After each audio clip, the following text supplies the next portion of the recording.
Greater Noida में बसे एक छोटे से गांव सुनपुरा में सन 2016 से संचालित है संस्थानम अभय दानम, एक ऐसी संस्था जिसमें मूक प्राणी एवं असहाय पशु पक्षियों के पालन पोषण से लेकर चिकित्सा तक की उत्तम व्यवस्था की जाती है। संस्था में उपस्थित चिकित्सक एवं अन्य सदस्य दिल्ली एनसीआर एवं अनेक क्षेत्रों से 24 घंटे असहाय पशु पक्षियों का रेस्क्यू कर जीवन दान देने का नेक कार्य कर रहे हैं।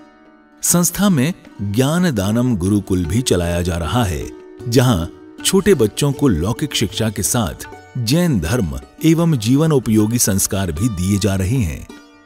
शिक्षा ही नहीं बल्कि बच्चों के रहने एवं खाने की भी निःशुल्क व्यवस्था की जाती है। इनके साथ ही संस्थान में औषधानम आयुर्वेदिक एवं प्राकृतिक चिकित्सा केंद्र में चिकित्सकों के परामर्श से लोगों का उपचार निःशुल्क किया जाता है। संस्था में हथकरघा एवं हस्तशिल्प प्रशिक्षण केंद्र भी संचालित है, जिसमें युवाओं को विभिन्न कलाओं का निःशुल्क प्रशिक्षण प्रदान किया जा रहा है। सन 2017 में इस परिसर में श्री दिगंबर जैन मंदिर की स्थापना भी की गई, जहां अरिहंतगिरी तमिलनाडु से लाई गई मूलनायक भगवान शांतिनाथ की मनोहारी प्रतिमा लगभग 500 वर्ष प्राचीन है। प्रतिमा इतनी निराली है कि हर कोई इन पर मोहित हो जाता है।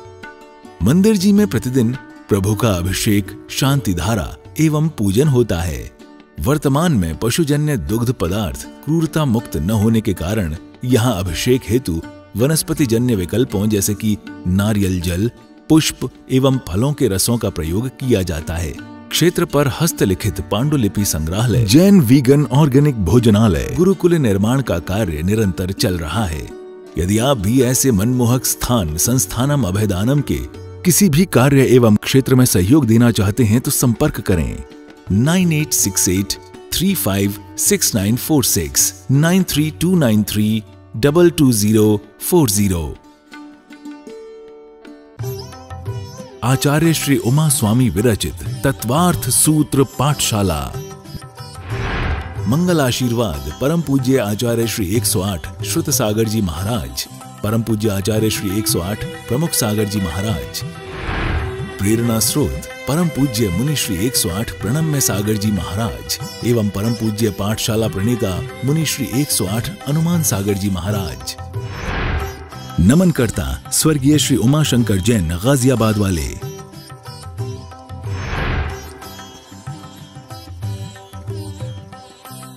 जय बोलिए वर्तमान शासन नायक महावीर भगवान की। जय बोलिए अनंतानंत सिद्ध परमेष्टि भगवानों की।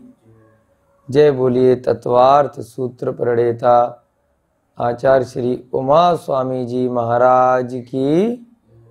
जय बोलिए चारित्र चक्रवर्ती श्री शांति सागर जी महाराज की। सभी को जय जिनेन्द्र। हम लोग तत्वार्थ सूत्र का स्वाध्याय कर रहे हैं। प्रतिदिन की तरह हम लोग शुरू करने से पहले मंगलाचरण करेंगे। आज आपकी 15वीं कक्षा है। 14 कक्षा आपने कर ली हैं और अब तक आपके 28 सूत्र हो चुके हैं। सभी लोग अपनी पुस्तक में से निकाल के साथ साथ पढ़ेंगे। अब तक हमने 28 सूत्र किए हैं। 5 मिनट के अंदर हम लोग सारे सूत्र रिवाइज करेंगे। प्रतिदिन पढ़ने से हमें एक उपवास का फल भी मिलता है, ऐसा गुरुओं ने बताया है, और साथ साथ तत्वार्थ सूत्र हमें याद भी होगा। मोक्ष मार्गस्य नेतारम वेतारम कर्म भूभृताम ज्ञातारम विश्व तत्वानाम वंदे तद्गुण लब्धये, वंदे तद्गुण लब्धये। सम्यग् दर्शन ज्ञान चारित्राणि मोक्ष मार्गः तत्वार्थ श्रद्धानम सम्यग् दर्शनम तन्निसर्गा दधिगमाद्वा जीवा जीवाश्रव बंध संवर निर्जरा मोक्षास्तत्वम् नामी स्थापना द्रव्य भावतस् तन्न्यासः प्रमाणनयैरधिगमः निर्देश स्वामित्व साधनाधिकरण स्थिति विधानतः सत्संख्या क्षेत्र स्पर्शन कालांतर भावाल्प बहुत वैश्च मति श्रुतावधि मनः पर्यय केवलानि ज्ञानम् तत्प्रमाणे आद्ये परोक्षम प्रत्यक्षमन्यत् मति स्मृति संज्ञा चिंता अभिनिबोध इत्यनर्थान्तरम् तदिन्द्रिया निन्द्रिय निमित्तम् अवग्रहेहा वायधारणा बहुविध क्षिप्रा निःसृता नुक्त ध्रुवाणां सेतराणाम् अर्थस्य व्यंजनस्य वग्रह न चक्षुरनिन्द्रियाभ्याम् श्रुतं मतिपूर्वं द्वयनेक द्वादश भेदम् भव प्रत्ययो अवधि देवनारकाणाम् क्षयोक्षम निमित्तः षड् विकल्पः शेषाणाम् ऋजु विपुलमति मनः पर्ययः विशुद्ध प्रतिपाताभ्यां तद्विशेषः विशुद्धि क्षेत्र स्वामी विषयेभ्यो अवधि मनः पर्ययो मति श्रुतयो निबंधो द्रव्येषु वसर्ग पर्यायेषु रूपिष्ववधे तदनंत भागे मनः पर्ययस्य। इस प्रकार से आपके 28 सूत्र हो गए। कल का हम रिवाइज करेंगे। हमने 5 प्रकार के ज्ञान जो सम्यक ज्ञान के भेद हैं, मति ज्ञान, श्रुत ज्ञान, अवधि ज्ञान और मनः परे ज्ञान, उसके बाद केवल ज्ञान, इन 5 ज्ञानों में से 4 ज्ञान अब तक हमने कर लिए हैं। अवधि ज्ञान आपको याद होगा कि जिसमें भूत भविष्य वर्तमान की बात का ज्ञान हो जाता है। ये ज्ञान सीधे आत्मा से होता है ना। उसके बाद आपका मनः परे ज्ञान है जिसमें हम मन की बात को जानते हैं। ये 2 प्रकार से, ऋजुमति और विपुलमति। उसके बाद कल जो सूत्र किए थे वहाँ पर विषय संबंध की बात करी गई थी कि मति श्रुत ज्ञान सभी द्रव्यों की सभी पर्यायों को नहीं जा पाता है। द्रव्य की चर्चा हमने की थी कल।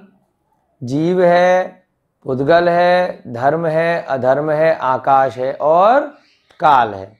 जीव मतलब संसार में जितनी भी आत्मा है जिनमें जानने और देखने की शक्ति है। पुद्गल माने जो भी इंद्रियों से दिखाई देता है, सुनाई देता है, हम सूंघ सकते हैं, जिसको हम खा सकते हैं, है ना, जिसमें रूप, रंग और गंध, वर्ण, स्पर्श, शब्द, ये सब चीजें, ये विशेषता होती हैं। वो सब क्या होते हैं? पुद्गल। जितनी भी संसार की चीजें हैं, आप अगर किसी मनुष्य को भी देख रहे हो तो मनुष्य की आत्मा नहीं देख रहे। क्या देख रहे हो? उसका पुद्गल शरीर मात्र ही दिख रहा है। आत्मा तो उसके अंदर है जो इंद्रिय से देखने का विषय है ही नहीं। उसको सिर्फ समझा जा सकता है कि हाँ, ये मनुष्य चल फिर रहा है तो इसके अंदर आत्मा होगी। ठीक है, तो मति और श्रुत ज्ञान का विषय क्या है? सभी जीवों की, सभी द्रव्यों की, सभी पर्यायों को नहीं जान पाता। मति श्रुत से केवल कुछ पर्याय जिसका आपको विशेष ज्ञान हो या जिसका आपको मति ज्ञान हो, उतना ही आप जान सकते हैं। फिर 27वें सूत्र में कहा था कि जो अवधि ज्ञान है वो भी रूपी द्रव्य को ही जान पाता है। अवधि ज्ञान से भी अरूपी द्रव्य को आप नहीं जान सकते, है ना। जिनका क्या हो, रूप रंग गंध वर्ण इत्यादि ना हो, उसको अवधि ज्ञान से नहीं जान पाएंगे। फिर इसमें प्रश्न आया था, फिर हम किसी मनुष्य के या किसी जानवर इत्यादि के अवधि ज्ञान में, ऐसा ग्रंथों में आया है कि हम भूत भविष्य वर्तमान के भवों को कैसे जान लेते हैं। जो वो जीव है वो जीव कथंचित रूपी माना जाता है, क्योंकि उसने पुद्गल की पर्याय को ग्रहण किया है। तो रूपी द्रव्य में अगर हम निश्चय से देखेंगे तो मात्र पुद्गल जीव है, परंतु क्योंकि जीव का कुछ समय तक इस पुद्गल शरीर के साथ में संबंध रहता है, इसलिए व्यवहार ने से उस जीव को भी क्या मान लिया जाएगा? रूपी द्रव्य मान लिया जाएगा, अवधि ज्ञान को जानने की दृष्टि से। आइए आपकी बात समझ में। पुद्गल तो हमेशा बदलता रहता है निरंतर, लेकिन आत्मा हमेशा उस जीव में वही रहती है, परंतु उस आत्मा के ऊपर क्या है? कर्म वर्गणाएं, कार्मण शरीर चिपका रहता है, जिसकी वजह से वो नया नया शरीर धारण करती रहती है। उसकी जो पुद्गल की पर्याय है वो बदलती रहती है। कभी वो मनुष्य का जीवन धारण कर लेता है, तो कभी त्रियंच गति में चला जाता है, कभी वो स्थावर में भी चला जाता है त्रियंच के अंदर, और कभी वो देवगति भी प्राप्त कर लेता है, और कभी नरक गति में भी चला जाता है। पुद्गल की पर्याय तो बदल रही है, परंतु जीव उसके अंदर वही है। तो क्या है? अवधि ज्ञान में हम रूपी द्रव्य को जान पा रहे हैं, जिसमें उस जीव ने उस जो शरीर को धारण किया है उसको उस दृष्टि से जानते हैं। उसके बाद हमने देखा था कि मने परे ज्ञान जो है उस ज्ञान का अनंतवां भाग को देख पाता है। जो रूपी द्रव्य हमने अवधि ज्ञान से देखा था, है ना, तो उसमें हमने 3 भेद किए थे, देशावधि, परमावधि और सर्वावधि। तो सर्वावधि जो अवधि ज्ञान है वो सर्वश्रेष्ठ होता है अवधि ज्ञान के प्रकार में। तो जो मने परे ज्ञान है वो अवधि ज्ञान में भी जो सर्वश्रेष्ठ ज्ञान है उसके भी अनंतवें भाग को देख पाता है, यानी कि बहुत ज्यादा सूक्ष्म है। मने परे ज्ञान भी आत्मा को नहीं देख पा रहा, जीवात्मा को। वो क्या देख पा रहा है? वो भी आपने मन में क्या सोचा है। इंद्रिय और मन जो होता है संगी जीवों के, तो मन में क्या चल रहा है वही देख पाता है। अवधि ज्ञान का विषय क्या था? हमने देखा था 25वें सूत्र में, बड़ा था।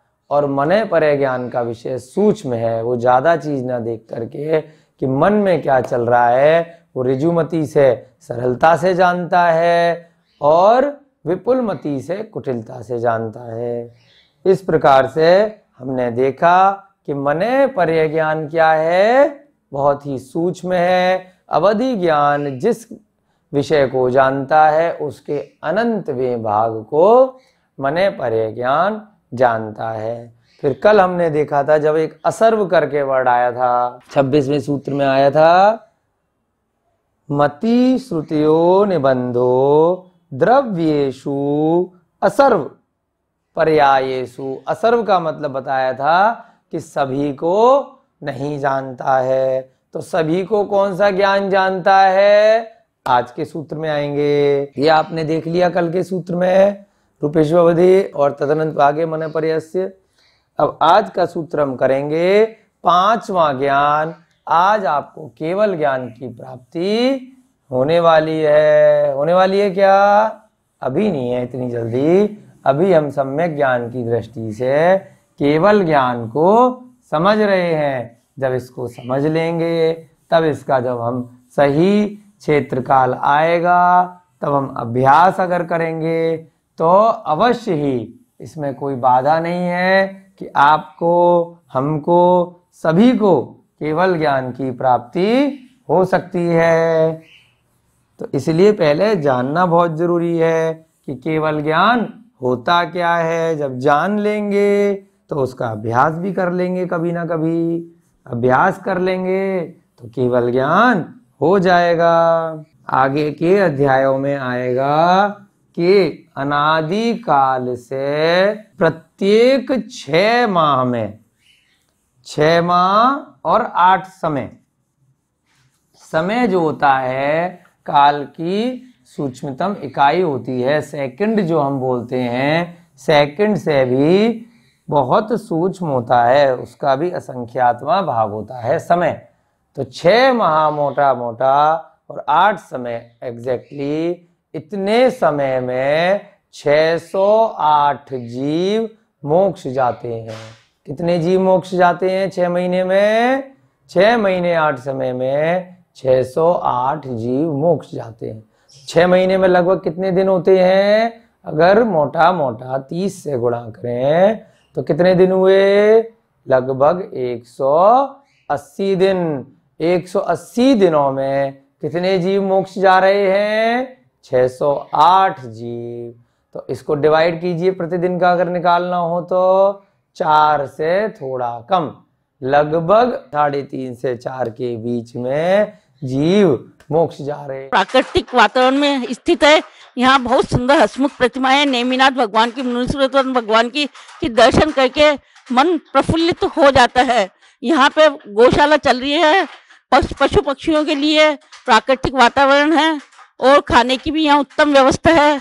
बहुत ही अच्छा लगा, बार बार आने का मन कर रहा है। तीर्थंकर लेनी आना चाहिए। सभी जैन बंधु यहाँ पधारे और दर्शन करके अपने आप को कृतार्थ माने, धन्य माने। नदी के अंदर से ये प्रतिमा निकली है, ये पूरा मंदिर नदी में से निकला है। आप सभी को यहाँ के दर्शन करने चाहिए और जरूर से आना चाहिए। यहाँ पे गौशाला और हथकरघा का काम भी चलता है और बहुत ही अतिशयकारी प्रतिमा है, बहुत ही सुंदर, जिसको देखते ही मन ऐसा करता है कि बार बार यहाँ मंदिर आए और बार बार दर्शन करें। प्रतिमा इतनी अतिशयकारी है कि दोबारा वापस मंदिर फिर दर्शन करने आए हम लोग। आचार्य श्री उमा स्वामी विरचित तत्वार्थ सूत्र पाठशाला। मंगल आशीर्वाद परम पूज्य आचार्य श्री 108 श्रुत सागर जी महाराज, परम पूज्य आचार्य श्री 108 प्रमुख सागर जी महाराज। प्रेरणा स्रोत परम पूज्य मुनि श्री 108 प्रणम्य सागर जी महाराज एवं परम पूज्य पाठशाला प्रणेता मुनि श्री 108 हनुमान सागर जी महाराज। नमन करता स्वर्गीय श्री उमाशंकर जैन गाजियाबाद वाले। प्रायोजक ज्ञान दानम गुरुकुल।